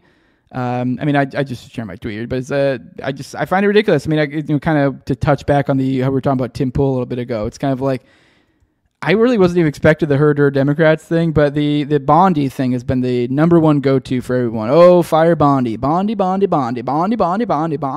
And don't get me wrong, she is a dumb bitch. So like, it's easy to go, look at this dumb broad fucking everything up. So like, if I was Donald Trade Trump and I had been on video fucking a bunch of children, I would probably hire some dumb bitch to run the DOJ when this shit's going down. Some dumb bitch who'll do exactly what I want, and everyone can look at it and go, that's a dumb bitch. That way they go, oh, let's just screw her over. And everyone goes, oh, this is probably just her being a dumb bitch. No. If Trump wanted these files out, they would be out. And I haven't heard anything yet. I don't know about you guys. Let me know in the chat if you've seen anything about Bondi getting fired. And even then, at that point, you need Bondi, Dan, and Cash to be fired, because this is ridiculous stuff, guys. Ridiculous stuff. And just kind of go more into the influencers. These people go around going, oh my God, this is crazy. Beware. Not everyone's on your side. Here's Eric Weinstein. He quote tweeted this. He said, Managed reality. It shocks me every time, and it's my hill. Do you guys remember who Eric Weinstein is? Of the Weinstein brothers? Yeah, well, that guy, he's Peter Thiel's money manager over at, Thiel Capital, I believe is what it's called. I shared here. I shared a few articles of relevance here. Jeffrey Epstein invested with Peter Thiel, and his estate is reaping millions. This is from the New York Times on the $40 million that Mr. Epstein invested into Valor Ventures, which is a firm backed by Mr. Thiel. Today, that's worth about $170 million. So that's an over 4x investment. And those are people still collecting checks. So the Epstein network is literally still making money off of Peter Thiel. Also find it fun to always mention Valar Ventures. The Valar in the Lord of the Rings are the gods on Earth. So not the ultimate god. There's an ultimate god, but they are gods on Earth. So kind of weird. I don't know. Creepy. Sometimes they just tell you right out loud, don't they? Then also we have from the Rolling Stone, Epstein's calendar contained multiple meetings with Peter Thiel. Then also on top of that, I don't know if you guys remember, Peter Thiel had a boyfriend that just mysteriously died fell off one of the balconies of his estate, of his house that happened to be Claire Bronfman's old house. This is where Peter Thiel was putting him up in. Now, if you don't know who Claire Bronfman is, I would forgive you, but the Bronfman name should maybe ring a bell. Well, Claire Bronfman was one of the people in the Nixium sex slave cult case. She pled guilty to being involved in it. And then I also wanted to kind of, then if on the Bronfman family, Claire Bronfman, her dad is Edgar Bronfman, and he was in Ghislaine's Black Book. He's also the chairman of the United Jewish Communities and the United Jewish Appeal, Council of Jewish Federations, and United Israel Appeal. And his brother, Charles Bronfman, is in Lex Wexner's mega group of Jewish billionaires and is involved with the same Jewish lobbies as Edgar. He's also chairman of United Jewish Communities. Charles also funds Birthright Israel. By the way, thanks MK Ultraviolence for adding to my post on that. Appreciate it, brother. That's what I was reading just now for the audio people. Go give him a follow. And for those who don't think this is that maybe I'm being crazy, listen to the CIA themselves and see what they have to say about this. Give me a second. I got to reset up the screens because, of course, StreamYard's being a goof. But here's John Kiriakou here, kind of pointing out what he thinks this whole Epstein operation is in a pretty eloquent way that I don't think I would be able to do as well. What are the chances that Epstein was an intelligence construct of some sort? I think the chances are very, very good. I've maintained from the very beginning that this has Mossad written all over it. Mossad is incredibly active on U.S. soil, right? Hundreds and hundreds of Israeli intelligence agents active across the United States at any given time. One of the things the Israelis are very good at is the cultivation and recruitment of what are called access agents. So let's say you want information from Bill Clinton and Hillary Clinton and Prince Andrew. Well, you're not going to recruit any of those people. So you do the next best thing. You recruit somebody who has access to all those people. Jeffrey Epstein bore all the hallmarks of an Israeli access operation. Besides the fact that he's Jewish, his relationship with Ghislaine Maxwell, whose father was also a Mossad agent, a known Mossad agent, leads me to believe that they kept it all in the family. His access continued to improve the wealthier he became. The source of his wealth is still not clear. We don't know where that money came from. It couldn't all have come from Les Wexner. And so I believe he was probably an Israeli intelligence agent. And his job was to get the most important people into compromising positions, say with underage girls maybe, and to be able to hold it over them so you could extort information that you could then pass back to the Israelis, who would then continue to fund you and to finance your lifestyle. You need to get that guy on the show one of these days. Interesting feller. Obviously, I'm not a big fan of CIA, but I don't know. When you're someone the CIA who goes against CIA, you get a little more credit from me. Let's roll through the chat. See what you guys got to say. Era says, who remembers they rolled out the fake Epstein body? I never remember anyone else's body being exposed while moving it from a scene. I mean, I've heard a lot of people, the ear analysis and all that stuff. So, yeah. We didn't dock the video at all. We just enhanced it. Exactly. So, in before. That's just a camera auto restarting its recording loop. I mean, it did miss a whole minute. I saw some people in the comments trying to say, oh, that's just I'm switching feeds. It's like, yeah, but you wouldn't lose a whole minute switching feeds. So I don't really know the legitimate information that I could say, or information, legitimate, whatever the word I'm looking for here. Screwed Up Nevsky says all the hitmen came up, killed them, and left within 60 seconds. Well, I mean, once again, I think that the minute out might be literally just could literally just be like a red herring, like I said. But even then, as I pointed out, you know, if you are aware of where the actual Epstein cell is in relation to the surveillance camera, the claim that they're making is that like basically you'd only be able, is that essentially someone would have to come in and out of there. So like you would literally only need 60 seconds. So. I mean, I guess theoretically, I guess you would have to say maybe whoever the person was came into the area before or after the video starts, but then you cut out 60 seconds to show them leaving or whatever, or when they get there. I don't know. So, I mean, for all I know, you could have literally been the guard that was going to work the next day and you just, you know, leave, you don't get sleep that day, you go 8 hours in early or whatever. And then that way, you know, then you're just there when your shift starts and you go, oh my God, what happened? And you're already there or whatever. I'm just saying there's ways that you would just only need to have have to cut like 60 seconds out of it. Especially since 60 seconds is a long fucking time. Especially considering it's only in the area that someone would just have to traverse in and out. Like they wouldn't really be doing anything in that area. All of the stuff, like the killing, all of the whatever, you know, setting up the scene, whatever, that all... in this, you know, situation, literally all of that can be being done. Like literally the video, the 8 hours or whatever it is they sent us, he literally could be getting murdered off screen during that time. So, I mean, you would have no way. It's completely blocked from view. So, the only thing you would really catch is probably someone walking in and out of the bay. That's it. So 60 seconds is more than enough time. Feels like they're fucking with us. Yep. So,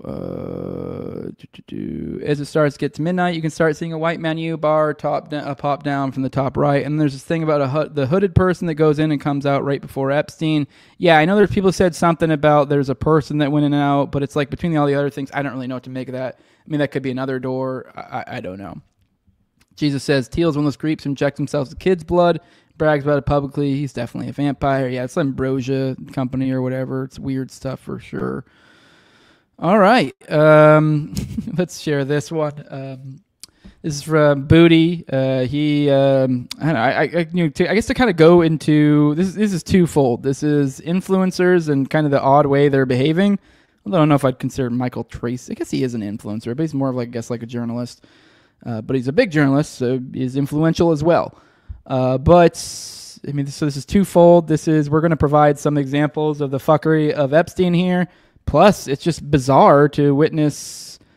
If any of you guys on Twitter, go check out Michael Tracy. If you guys are aware of Michael Tracy, I mean, he's kind of a big name journalist, generally pretty decent-ish, a little bit like left of center. I mean, kind of pretty good anti-war generally. I mean, I've never really heard or seen any that I recall any takes of him about Epstein in the past. So seeing him, he's been essentially in the past like 24 hours just going hard about like how ridiculous everyone's being. So about the idea that like essentially that everyone's being sensational about Epstein, like that this was crazy. You guys, he's part of the gaslighting, which is insane, which is weird for Tracy because it's confusing because it's like, if we're breaking people into camps, it's just like I would not have grouped him into this one. So I don't know, this is a thought he's had for a while, but it strikes me as weird, over the top, especially since Tracy's, from my experience, generally pretty good about being factual. And so it's, I don't know. Point being is it strikes me as odd. But here's Tracy saying, the key Epstein victim who made the most sensational claims of being trafficked to powerful third-party individuals, Virginia Giuffre, was not even called by prosecutors as a witness in the 2021 Ghislaine Maxwell criminal trial because her credibility was in such tatters. The whole mythology around this case is largely based on the claims of one mentally unstable serial fabulous, Giuffre, who eventually had to admit in a civil settlement that she had falsely accused Alan Dershowitz of depraved sexual crimes for nearly a decade.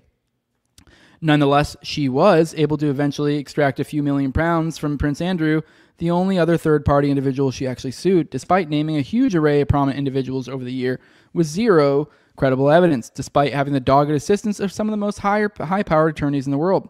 Prince Andrew was in the throes of a PR disaster after his infamous 2019 BBC interview, so opting for a settlement with royal family funds rather than standing trial in the U.S. was probably the sensible course of action from his perspective. This was the sole third-party settlement Giuffre ever successfully reached, despite claiming she was trafficked to extraordinary cross-section of prominent individuals, including George Mitchell, Bill Richardson, Marvin Minsky, etc. Some of the women who testified in the Maxwell criminal trial claimed they were trafficked to third parties. Giuffre, clearly in the grips of a worsening psychological crisis, died earlier this year. Unfortunate, but does not change the fact that so many of her wild, extravagant claims turned out to be totally baseless, despite serving as an evidentiary foundation for this blinkered Epstein mythology, which continues to persist despite an increasingly tenuous connection to any observable reality, having been egged on recently by the likes of Pam Bondi and Dan Bongino, playing to the fevered imaginations of right-wing social media. The entire Epstein saga has long since turned into an enormous cash cow, with even J.P. Morgan settling for $290 million simply because Epstein was a former client. The feeding frenzy litigation has been endless from every angle and is still ongoing. We're supposed to believe that not one of these rich and powerful American men, to whom everyone assumes Epstein must have trafficked scores of children, could have successfully sued at any point in the past 10 plus years and coerced into a generous settlement, particularly in the context of the Me Too mania from which this affair gained such outsized cultural notoriety. Epstein himself was clearly a dirtbag and openly confessed to a pathological obsession with procuring teenage girls for himself, but the grander web of creepy conspiratorial intrigue that's enveloped this case and turned it into a weird, tantalizing, unfalsifiable mythology that won't go away is just an extension of the unhinged fabulism pioneered by the original accuser. Stephen DeLay, a previous guest of the show, I thought it was funny. He posted a picture of Ehud Barak going into Epstein's fucking thing, which, like, fuck you off the bat, Michael Tracy. Like, just the fact that this guy is meeting with prime ministers of Israel dozens of times after, I repeat, after having been convicted for, prostitution charges for a child.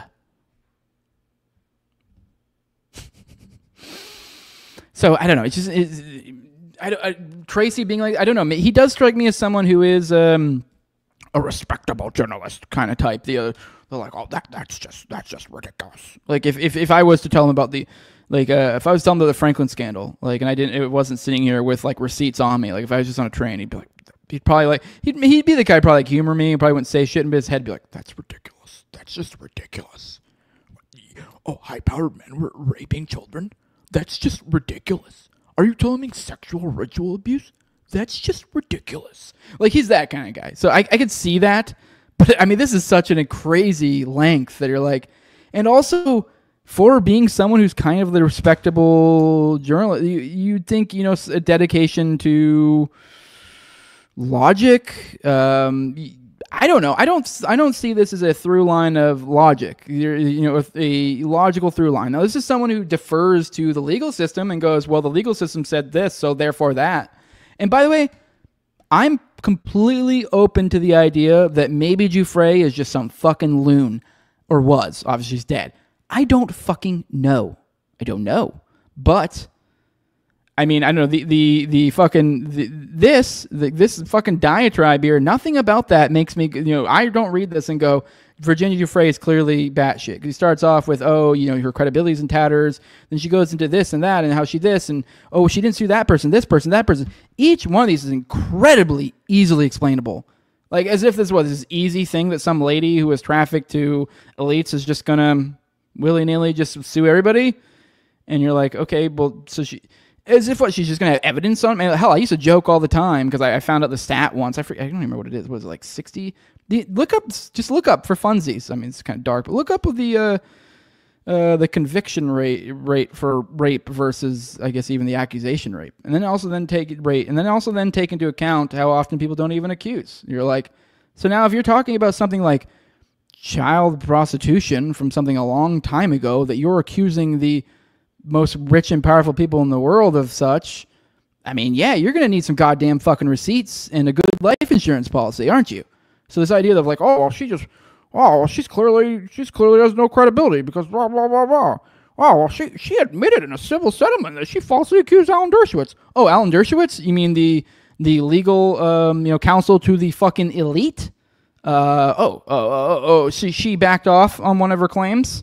Oh, I'm sure it's completely she must have been telling the truth because it happened in a court of law. There's no way she would have any reason at all to back off of claims of Alan Dershowitz. It has to be that she was lying. I don't know. I mean, if you can't see the scope of this and the things that are on the line and the idea that like, okay, well, like, yeah, I could totally see reasons why maybe, just maybe, I don't know. I mean, I'm not even making any claims. I have no idea what happened in there, but I can imagine a million different scenarios in one's own life where you go, oh, wow, that's the 10th day in a row that my tires have been slashed. I don't know. Maybe Alan Dershowitz didn't do that thing or whatever. I'm not saying your tires got slashed. My point being is it's just like, there's a million reasons why. I don't know the reasons, but just the idea that like, oh, well, we gotta. I mean, obviously the idea here is that this is this is all put up on Jeffrey, but I don't even really think that's necessarily the case either. I mean, while I'm not someone who's really focused heavily on the Epstein case, that's not my understanding. But we got Booty here to kind of drive this point home, and he asks, he says, "Hey, Michael, what's your opinion on these emails, Michael?" Is Booty sharing former J.P. Morgan and Barclays executive Jess Staley an email to Epstein saying, "That was fun. Say hi to Snow White." Epstein, "What character would you like next?" Staley says, "Beauty and the Beast." Epstein says, "Well, one side is available." So here is from Reuters, ex-JPM Barclays executive Staley discussed Disney princesses with Epstein in his lawsuit. This is former J.P. Morgan Chase and Company and Barclays executive.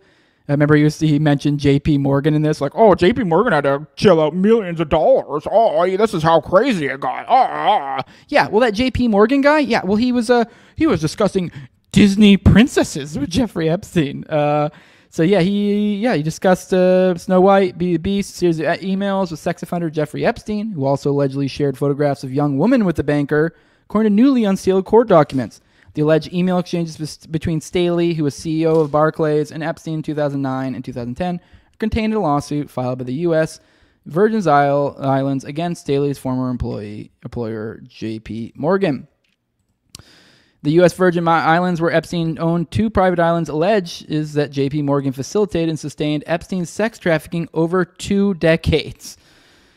So yeah, then the lawsuit claims Staley had a close personal relationship with Epstein, and that emails between the two even suggest that Staley may have been involved in Epstein's sex trafficking operation. So even then, this right here is a lawsuit from the U.S. Virgin Islands, I think. So because I vaguely recalled this. So this is even a Giuffre thing. That was fun. Say hi to Snow White. Staley emailed Epstein in July 2010. According to filings on Wednesday with the U.S. District Court in Manhattan. What character would you like next? Epstein replied, Beauty and the Beast, Staley allegedly responded, to which Epstein replied, well, one side is available. According to the filing, Reuters could not determine what Snow White or Beauty and the Beast referred to. A London-based lawyer for Staley, who is not a defendant in the lawsuit, declined to comment. I'm in the hot tub with a glass of hot wine. I owe you much, and I deeply appreciate our friendship. I have few so profound. 1 month later, Staley allegedly wrote to Epstein to say how great it had been to give him a long, heartfelt hug. After which Epstein allegedly sent Staley 2 pictures of young women.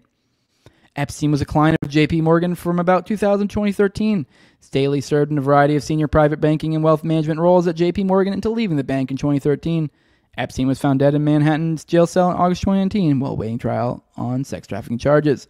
Separate lawsuit brought by Epstein victims against J.P. Morgan contains an allegation that Staley had personally observed Epstein's abuse on the named plaintiff known as Jane Doe 1. Now, I don't know who Jane Doe was in this article.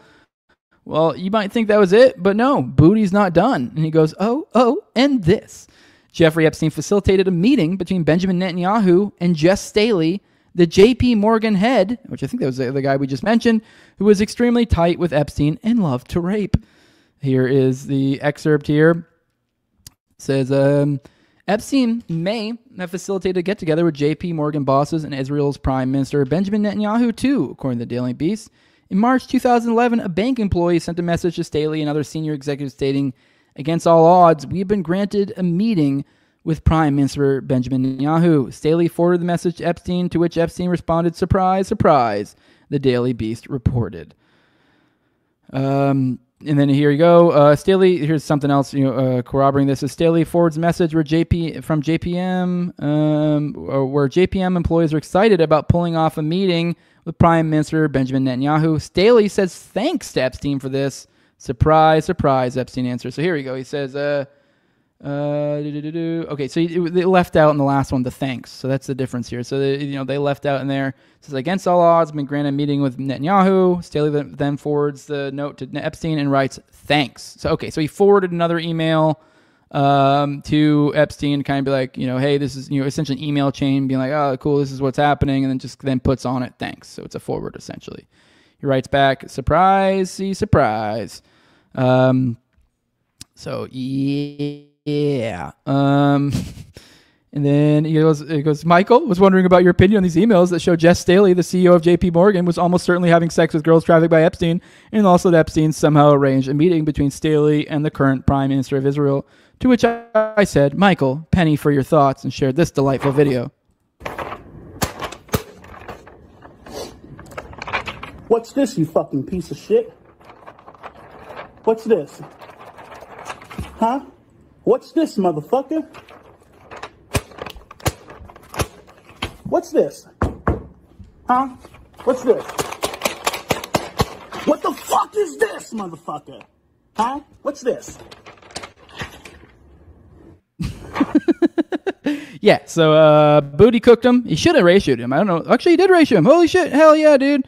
Suck a dick, Michael. But yeah, this is Michael's been going on about this. So I don't know what's going on here with Michael. I mean, to give him the benefit of the doubt, maybe it is just I'm a respectable journalist, just like fucking rotting his brain. I mean, he's never struck me as being that over the top with it. I mean, if anything's kind of a little bit more forward thinking, sort of in a lot of ways. So I don't know, a little bit more on the respectable side. So, but I did not expect this much from him at all. Yeah. All right, let's roll through the chat. It's been a minute, and then we got a few more things to get through, and we'll get out of here. Yeah, because Dershowitz kept suing the fuck out of her to make her stop. Yes, exactly. That's kind of my point. Funny how JP Morgan paid out $290 million Epstein victims, but of course there's no there, which is what Michael's trying to use as oh, they even got to this point. It's yeah, they did even get to that point. You are correct. That's wild, isn't it, Michael? I think a lot of these people are just being contrarian because they think that's the cool thing to do when the whole sees the reality. Twitter hipsters. Perhaps, I don't know. H.P. Morgan paid $250 million simply because Epstein was a former client, not because he and J.P. Morgan are working for Israel/Mossad, says JB. Yeah, I know, right? I mean, after we just went through that shit. Tracy's such a downer. He's a lot of correct takes, but his favorite thing to do is tell people they're wrong. Well, I think he's fucking wrong and retarded. Still waiting for anyone to explain Epstein's career path. An insane amount of coincidental intelligence/political connections, says Hustlebones, for sure. Just for funsies, try to look in the Zorro Ranch. Yup, exactly. Zorro Ranch as well, where he was creating a stable of broads to knock up. All right, scrolling through. All right, and then, yeah, like I said, Dershowitz was suing her and ruining life, as he does, while her case against him went on forever, so she had to stop. Yeah, for sure. All right, let's get into, and then what is the latest from Trump?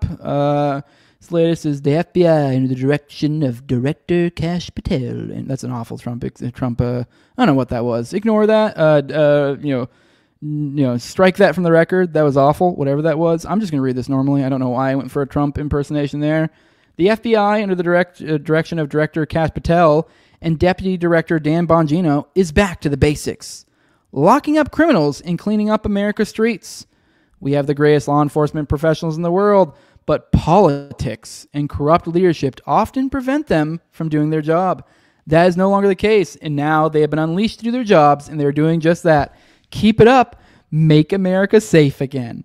So, yeah, that's his latest. Obviously, he didn't say anything about Epstein there, but that's the latest after all this. So, I'm going to take that as these are related. I do find it particularly funny. What were we talking about recently? The God, where was I going with this? We did talk about on the morning show not too long ago, but the idea that after the Iran stuff, that Cash made some statements. I think Trump might even have made a statement or something along these lines about how we got to step up our domestic counterterrorism efforts. So even this they're just doing their job and they're going to go do. They're getting ready to go do actual law enforcement. It's I don't know about that either. We very well might be seeing them playing the false flag game. And seeing the way things are going, I would not be surprised. It literally seems like everything's going in the wrong direction so far as on this level. So, wild. Just wild. All right, here's one from one of you guys, from Marjan. Thank you. You've been my busy little content beaver these past few days. Appreciate it much. She shared how the FBI was investigating 36 young girls, this is from Thomas Payne, Epstein raped and trafficked until Epstein agreed to rat out Wall Street hedge fund executives for laundering money. Then feds agreed to bury the federal charges. Here, the FBI admits Epstein is their informant. So we were just talking about the FBI. So here you go. Here it is. Here is the FBI file. We can scroll through this. Here's some of the stuff at the header. Some of the stuff's redacted. Title: General Forfeiture Matters. Jeffrey Epstein. Child Prostitution. Holy shit! Not a good title to start with. Synopsis: Request closing of forfeiture subfile. Details: Investigation has revealed that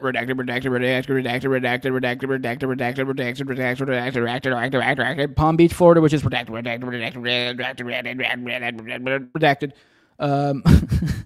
On 9/11/08, case agent advised writer that Epstein is currently being prosecuted by the state of Florida and is complying with all conditions of his plea with the state of Florida. Epstein has also provided information to the FBI as agreed upon. Case agent advised that no federal prosecution will occur in this matter as long as Epstein continues to uphold his agreement with the state of Florida. Case agent also advised that no further forfeiture assistance will be required for this case. Case agent is requested to contact writer in the event this matter moves forward on a federal level. In that no further forfeiture-related action is deemed necessary in this matter, it is requested that subfile FF be closed. Someone correct me, maybe you know better, but it sounds to me like when they're talking about forfeiture, they're literally talking about pulling his money.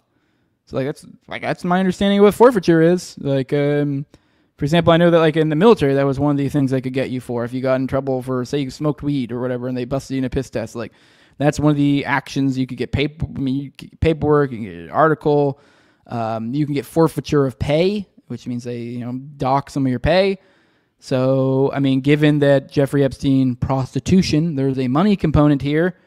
So yeah, it looks like they were looking into pulling the money, and they said, just kidding. I guess you're working with us, so you provide info, so we're cool now. So, and also bear in mind, it's the FBI telling you Dindu Nuffin, and they're the one that, he was working for them, so they were investigating 36 girls he raped and trafficked. Until he said he was going to rat out some people, and just kidding. Now we're good. We're good now. All right, we're good. Ridiculous stuff.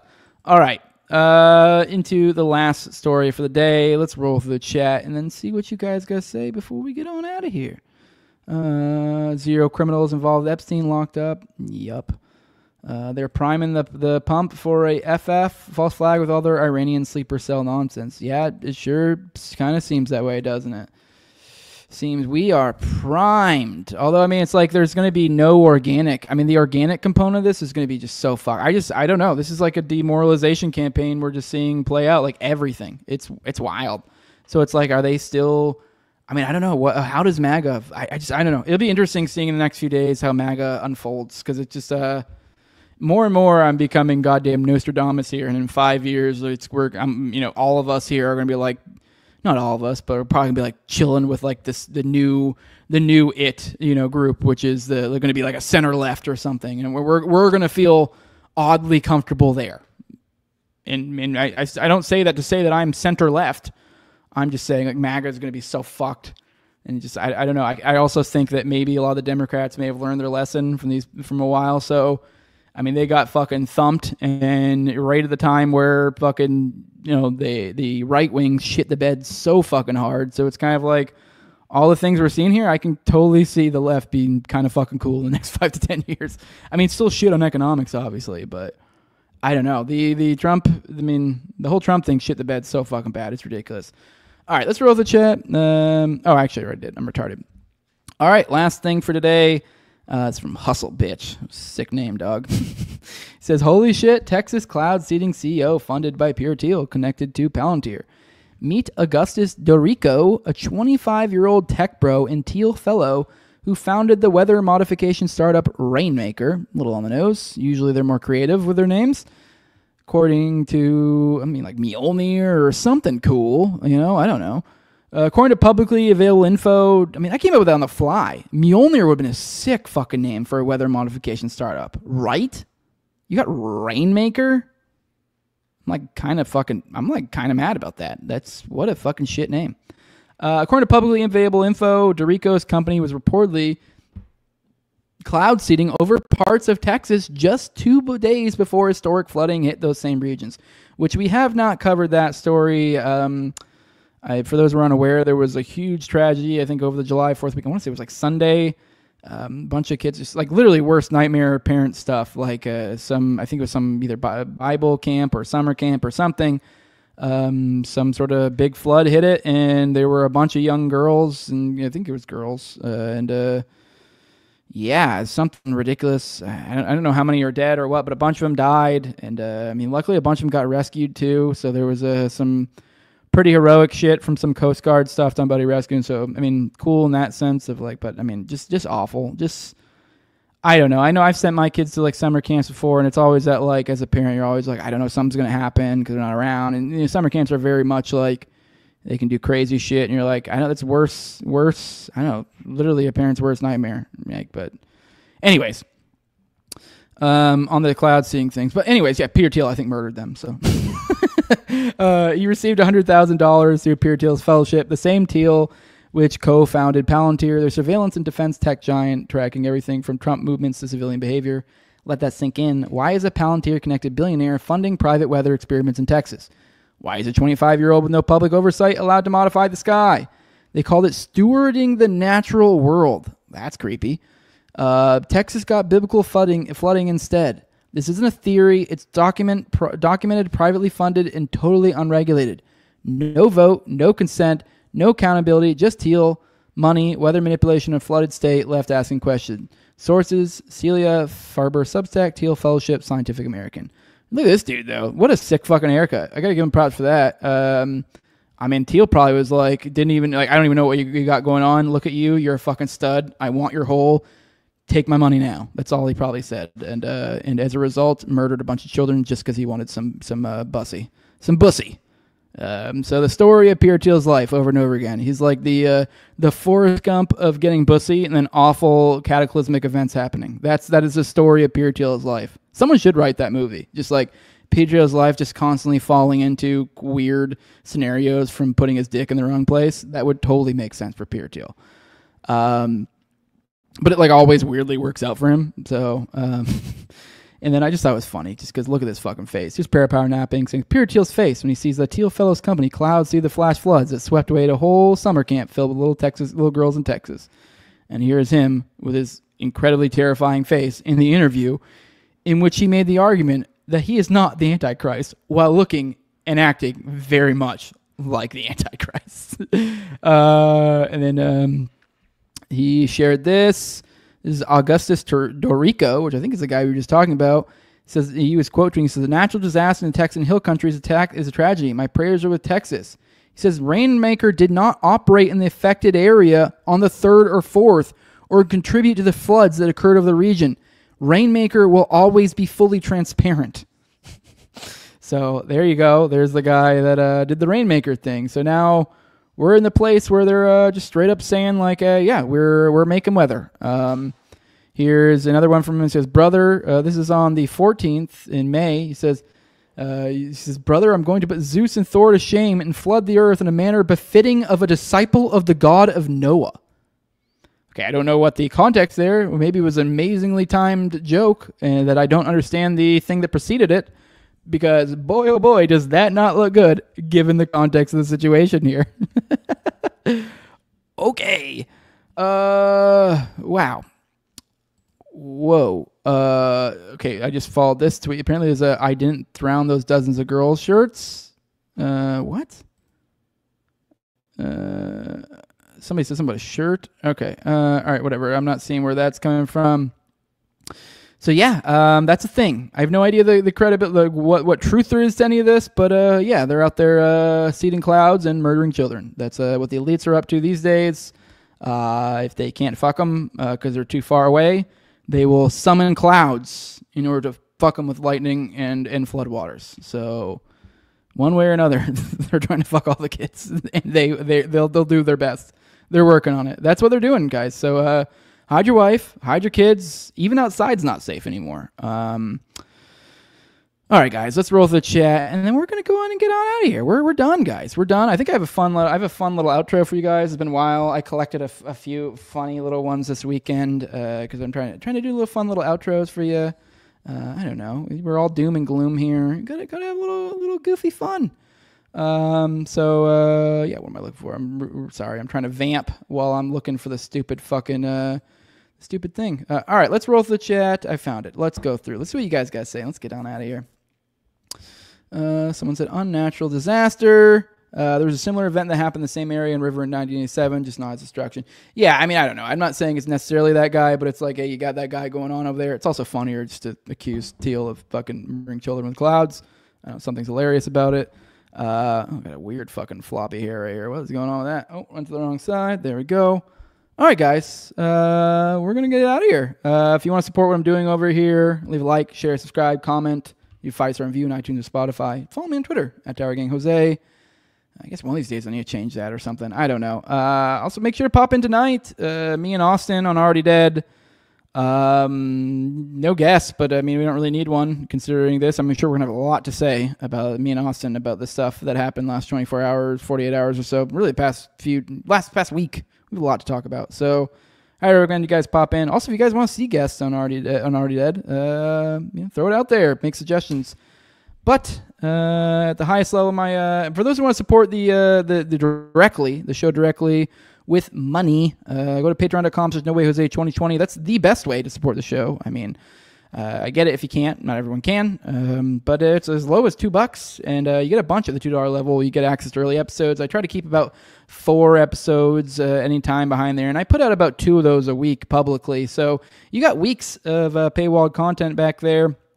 You also get a ad-free RSS feed. You also get access to the pre-show, and you get a priority for the call-ins on me and Austin's weekly live call-in show, which is tonight, Tuesdays at 9:30 p.m. Eastern. That goes out on both of our platforms. And also, you get access to the Telegram. Telegram's bustling, popping. I'm digging it. I'm excited to see it grow, and you create a little community there.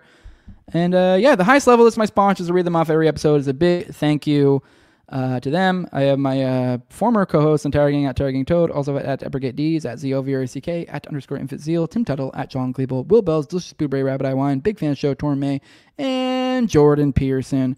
With that, guys, we're going ahead and what is with my tongue right now? We're going to go ahead and get out of here. Man, that was way too hard. It should not have been that hard. All right, guys, I have a fun one for you right now.